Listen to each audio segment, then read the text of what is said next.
कहानी की शुरुआत होती है न्यूयॉर्क में बने एक लग्जरी पेंथ हाउस से, जिसमें मिस्टर पीबॉडी रहते हैं और ये पेंथ हाउस इन्हीं का है। लेकिन सवाल ये उठता है कि इतना महंगा घर, वो भी एक कुत्ते का। तो मैं आपको बता दूं कि ये दिखता सिर्फ कुत्ता है, लेकिन इसमें कुत्तों वाली कोई बात नहीं है।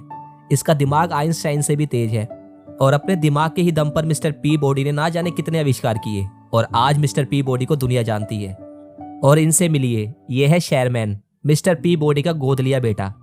मिस्टर पीबॉडी ने एक टाइम मशीन बनाई है जिसकी मदद से वो इतिहास में जो कुछ भी हुआ वो सब शेरमैन को दिखाते हैं, ताकि शेरमैन इतिहास से सीख सके कि हमें क्या नहीं करना चाहिए। और आज मिस्टर पीबॉडी शेरमैन को 1789 में हुए फ्रेंच रेवोल्यूशन में लेकर जा रहे हैं। जहां पहुंचने के बाद हम देखते हैं महारानी मैरी को, जिसको केक खाना बहुत पसंद है। उसे अपने महंगे शौकों के सामने और कुछ नजर ही नहीं आता। यही कारण है कि देश के लोग भूखमरी से मर रहे हैं और इसी भूखमरी के चलते लोग बगावत कर देते हैं और महल पर हमला कर देते हैं। पूरे महल में हलचल मच जाती है, जिसमें क्रांतिकारी लोग शाही दरबारियों के साथ साथ मिस्टर पीबॉडी को भी पकड़ कर ले जाते हैं और पूरे शहर के सामने मिस्टर पीबॉडी को मौत की सजा देते हैं। लेकिन मिस्टर पीबॉडी उन्हें चकमा देकर वहां से भागते हैं और बड़ी मुश्किल से शेरमैन और मिस्टर पीबॉडी वापस टाइम मशीन की मदद से प्रेजेंट में आते हैं। अगली सुबह मिस्टर पीबॉडी शेरमैन को स्कूल छोड़ने आते हैं। आज शेरमैन के स्कूल का पहला दिन है। पीबॉडी शेरमैन को तोहफे में एक सीटी देते हैं जिसकी फ्रिक्वेंसी सिर्फ कुत्ते ही सुन सकते हैं। इसके बाद शेरमैन क्लासरूम में आता है, जहां टीचर बच्चों से सवाल करती है कि हमारे देश के पहले राष्ट्रपति जॉर्ज वॉशिंगटन ने बचपन में कौन सा पेड़ काटा था, जिसके जवाब में पैनी कहती है चेरी का पेड़। लेकिन शेरमैन ये कहते हुए पैनी की बात काट देता है कि ऐसा कुछ नहीं है, ये एक झूठी कहानी है जो बच्चों का दिल बहलाने के लिए सुनाई जाती थी। ये बात सुनकर पैनी गुस्से से भर जाती है और शेरमैन से बदला लेने के लिए सब बच्चों के सामने उसका मजाक उड़ाते हुए कहती है कि वो एक कुत्ता है क्योंकि उसके डैड भी कुत्ते हैं। ये सुनकर शेरमैन पैनी को काट लेता है। जब ये बात प्रिंसिपल को पता चलती है तो वो मिस्टर पीबॉडी को मिलने के लिए बुलाते हैं और शेरमैन की शिकायत करते हैं। तभी कमरे में मिस गुरोनियन आती है, जो कि चाइल्ड प्रोटेक्टिव सर्विस की एक एजेंट है, जो पीबॉडी से कहती है कि उसको लगता है एक कुत्ता इंसान के बच्चे की अच्छी परवरिश नहीं कर सकता, इसलिए वो इन्वेस्टिगेशन करने के लिए पीबॉडी के घर पर आएगी। और अगर उसे लगा कि पीबॉडी शेरमैन की अच्छी परवरिश नहीं कर रहा तो शेरमैन को कानूनन पीबॉडी से ले लिया जाएगा। जिसके बाद पीबॉडी घर आ जाता है, जहां वो शेरमैन से पूछता है कि उसने आखिर पैनी को क्यों काटा, जिसके जवाब में शेरमैन पीबॉडी को सब सच बता देता है। इसके बाद मिस्टर पीबॉडी अगले दिन पैनी और उसके मॉम डैड को अपने घर बुलाता है।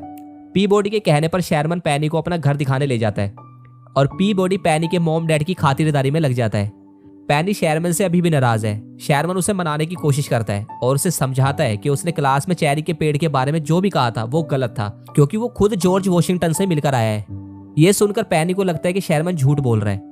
अपनी बात को साबित करने के लिए शेरमैन पैनी को टाइम मशीन दिखाने लाता है और मशीन के इस्तेमाल से शेरमैन पैनी को जॉर्ज वॉशिंगटन के समय में ले जाता है।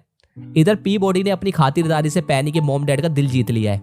तभी शेरमैन इशारे से पीबॉडी को बुलाता है और पीबॉडी को बताता है कि उससे गलती हो गई है। उसने टाइम मशीन का इस्तेमाल किया, लेकिन गलती से वो जॉर्ज वॉशिंगटन के समय में जाने की जगह प्राचीन इजिप्ट में पहुंच गए और पैनी अब वहीं पर है। तभी पैनी के मॉम डैड भी वहां पर आ जाते हैं और पैनी के बारे में पूछते हैं। पीबॉडी पैनी के मॉम डैड को हिप्नोटाइज कर देता है और पैनी को वापस लाने के लिए 1332 ईसा पूर्व के प्राचीन इजिप्ट में आता है, जहां हम देखते हैं कि पैनी जल्द ही किंग टट से शादी करने वाली है। पीबॉडी पैनी को वापस चलने को कहते हैं, लेकिन पैनी वापस चलने से मना कर देती है। पीबॉडी पैनी को समझाते हैं कि किंग टट की जवानी में ही मौत हो जाएगी, जिस पर पैनी कहती है ये तो और भी अच्छी बात है, सारी दौलत मेरी हो जाएगी। तभी वहां पर खलीफा आते हैं, जो कहते हैं कि कल ही किंग टट की शादी पैनी से करवाई जाएगी। मगर यहाँ पैनी को यह भी पता चलता है कि इस शादी की एक रस्म यह भी है कि अगर किंग टट की मौत हो जाती है तो उसी दिन पैनी को भी मार दिया जाएगा और उसके अंग निकालकर उसे मम्मी बना दिया जाएगा। जिसे सुनने के बाद पैनी पीबॉडी के साथ वापस जाने का फैसला करती है, लेकिन अब बहुत देर हो गई है। खलीफा पैनी को कमरे में भिजवा देता है और पीबॉडी और शेरमैन को कैद कर लेता है, जहां पीबॉडी अपने दिमाग का इस्तेमाल करके उस कैद खाने से निकलने में कामयाब होता है। अगले दिन नगर के सारे लोग शादी के लिए इकट्ठे होते हैं, लेकिन शादी होने से पहले यहाँ लगी इजिप्ट की देवता की मूर्ति से आवाज आती है, जो खलीफा को हुक्म देती है कि लड़की को नगर के बाहर सही सलामत छोड़ दिया जाए। और ये सब कोई और नहीं बल्कि मूर्ति में बैठा पीबॉडी बोल रहा था और उसकी चाल कामयाब भी हो गई थी। लेकिन इससे पहले खलीफा पैनी को आजाद करे, मूर्ति टूटकर नीचे गिर जाती है। पीबॉडी शेरमैन और पैनी को लेकर वहां से भागता है। सिपाही उनका पीछा करते हैं, लेकिन तीनों टाइम मशीन में घुसने में कामयाब होते हैं और इस तरह वो इजिप्ट से निकलने में कामयाब रहते हैं। लेकिन वापस जाते वक्त पीबॉडी को पता चलता है कि मशीन की पावर सप्लाई खत्म हो रही है, जिसके लिए उन्हें कहीं रुकना होगा। इसलिए पीबॉडी डिसाइड करते हैं कि वो 15वीं सदी में रुकेंगे। वो सब 1508 के इटली के एक शहर फ्लोरेंस में पहुंचते हैं, जहां हम देखते हैं लियोनार्डो डी विंची को, जो मोनालिसा की पेंटिंग बनाने में लगा है। पी बॉडी से मिलकर लियोनार्डो काफी खुश होता है क्योंकि पी बॉडी पहले भी लियोनार्डो से मिल चुका है। पी बॉडी उसे एक मशीन बनाने को बोलता है जो कि टाइम मशीन को पावर दे सके और दोनों मिलकर मशीन बनाने लगते हैं। इसी दौरान शेरमन और पैनी एक दूसरे के साथ काफी मस्ती करते हैं जिससे उनके बीच नजदीकियां बढ़ जाती है और देखते ही देखते मशीन का काम भी पूरा हो जाता है। टाइम मशीन को पावर मिल जाती है।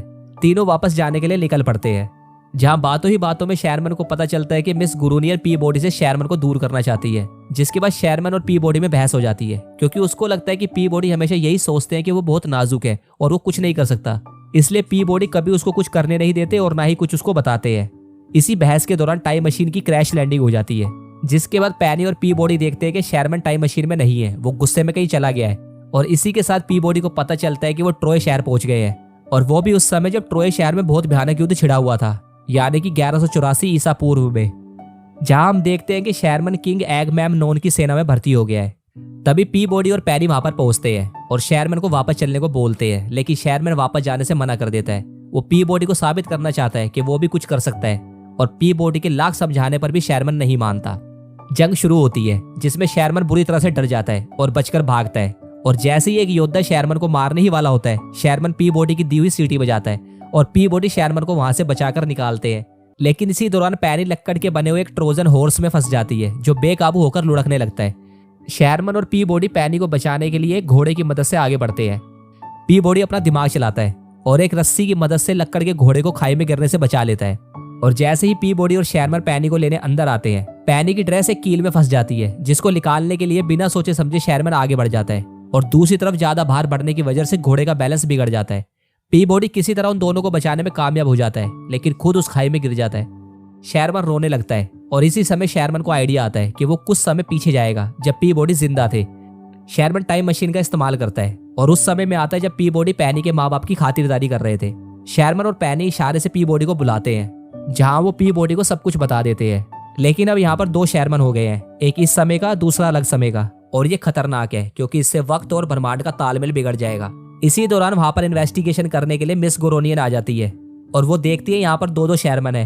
वो दोनों को अपने साथ ले जाने का फैसला करती है, लेकिन तभी वहां पर एक और पी बॉडी पहुंच जाता है जो खाई में गिरकर नहीं मरा था। पी बॉडी बताता है कि उसने कुछ चीजों की मदद से वहां पर भी टाइम मशीन बना ली थी, तभी वो वापस यहाँ पर आ पाया है।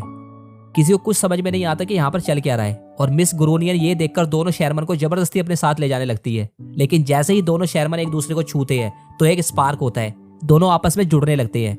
ये देखकर दोनों पी बॉडी शेरमन को अलग करने लगते हैं, लेकिन तभी एक बैंग होता है और हम देखते हैं कि अब सिर्फ एक पी बॉडी है और एक शेरमन। पी बॉडी बताता है कि अंतरिक्ष कड़ी में जो उन्होंने छेड़छाड़ करी थी उसको ठीक करने के लिए कुदरत ने उन दोनों को वापस उन्हीं में मिला दिया।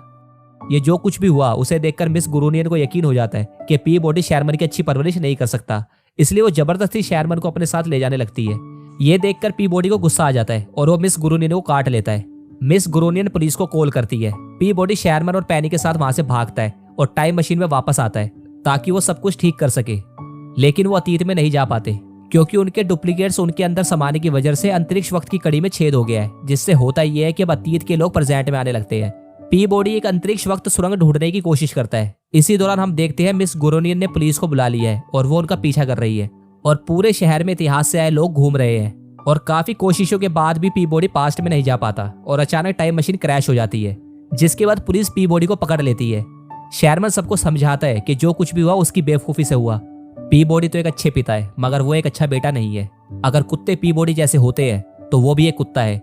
और शेरमन की बातें सुनने के बाद वहां खड़े लोग भी कहते हैं कि वो भी कुत्ते हैं और आखिर में पैनी भी कहती है वो भी कुत्ता है और वो शेरमन को गले लगा लेती है। ये सब बातें सुनने के बाद भी मिस गुरोनियन को कोई फर्क नहीं पड़ता। वो कहती है कि कानून कानून है, हम उसे बदल नहीं सकते। और ये बात सुनकर इतिहास से आए सारे राष्ट्रपति कहते हैं हम कानून बदल सकते हैं और वो मिलकर पी बॉडी जैसे कुत्तों को इंसानों के समान दर्जा देते हैं और पी बॉडी को उसके काटने पर भी माफ कर देते हैं।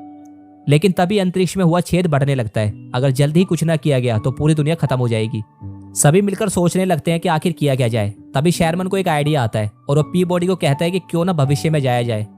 पी बॉडी कहता है कि शेरमन की बात में दम है। अगर वो तेजी से वक्त से आगे जाए तो उनका अपना ग्रेविटेशनल फील्ड बनेगा जो अंतरिक्ष के छेद से बिल्कुल अपोजिट होगा। और ये प्लान सबको बताने के बाद पी बॉडी और शेरमन टाइम मशीन में आते हैं, जहां पी बॉडी शेरमन की तारीफ करता है और उसे टाइम मशीन उड़ाने को कहता है और वो बहुत तेजी से वक्त से आगे बढ़ते हैं और उनका प्लान कामयाब होता है, जिसके बाद अंतरिक्ष में हुआ छेद भरने लगता है और इतिहास से आए लोग वापस अपने समय में जाने लगते हैं। लेकिन मिस गुरुनियन अभी भी नहीं सुधरी। वो अभी भी पीबॉडी को कुत्तों की जेल में भेजना चाहती है। ये देखकर इतिहास से आया एगमेम्नोन मिस गुरुनियन को अपने साथ ले जाता है। सब कुछ ठीक हो गया है और सारे लोग खुश हैं। अगले दिन पीबॉडी शेरमन को स्कूल छोड़ने आता है और घर जाते वक्त पीबॉडी पहली बार शेरमन से कहता है आई लव यू, और दोनों एक दूसरे से गले मिलते हैं। जिसके बाद शेरमन और पैनी अपनी क्लास में चले जाते हैं और इधर इतिहास में सब अपनी अपनी जिंदगी जी रहे हैं। और हाँ, मिस गुरुनियन ने एगमेम्नोन से शादी कर ली है और दोनों हनीमून पर निकल जाते हैं। तो बस फिर यही होता है इस कहानी का अंत।